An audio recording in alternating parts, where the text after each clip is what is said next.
నమస్కారం. రాష్ట్ర అభివృద్ధి కోసం అహర్నిశలు శ్రమిస్తున్న కూటమి ప్రభుత్వ సంకల్పం నేడు రాయలసీమ ముఖ చిత్రాన్ని మార్చే దిశగా అడుగులు వేస్తుంది. గౌరవ ముఖ్యమంత్రి శ్రీ నారా చంద్రబాబు నాయుడు గారి అంకుటిత దీక్షతో రాయలసీమ గడ్డపై పారిశ్రామిక విప్లవం మొదలైంది. ఏకంగా 4.63 లక్షల కోట్ల భారీ పెట్టుబడులతో సుమారు 4.11 లక్షల మంది నిరుద్యోగులకు ఉద్యోగ అవకాశాలు కల్పించేలా 239 మెగా పరిశ్రమలు మన సీమలో కొలువుదీరబోతున్నాయి.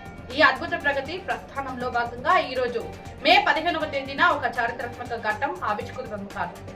శ్రీ సత్యసాయి జిల్లా పుట్టపర్తి సమీపంలో రక్షణ రంగ తయారీకి సంబంధించి భారీ ప్రాజెక్టులకు ముఖ్యమంత్రి గారు శంకుస్థాపన చేయనున్నారు.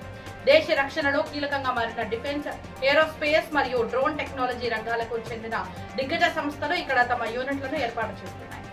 ఒకప్పుడు వెనుకబడిన ప్రాంతంగా భావించిన రాయలసీమను ఇప్పుడు గ్లోబల్ మ్యాప్ లో హైటెక్ హబ్ గా నిలబెట్టాలన్న ముఖ్యమంత్రి చంద్రబాబు గారి విజన్, దానికి తోడుగా ఉప ముఖ్యమంత్రి పవన్ కళ్యాణ్ గారి సంపూర్ణ సహకారం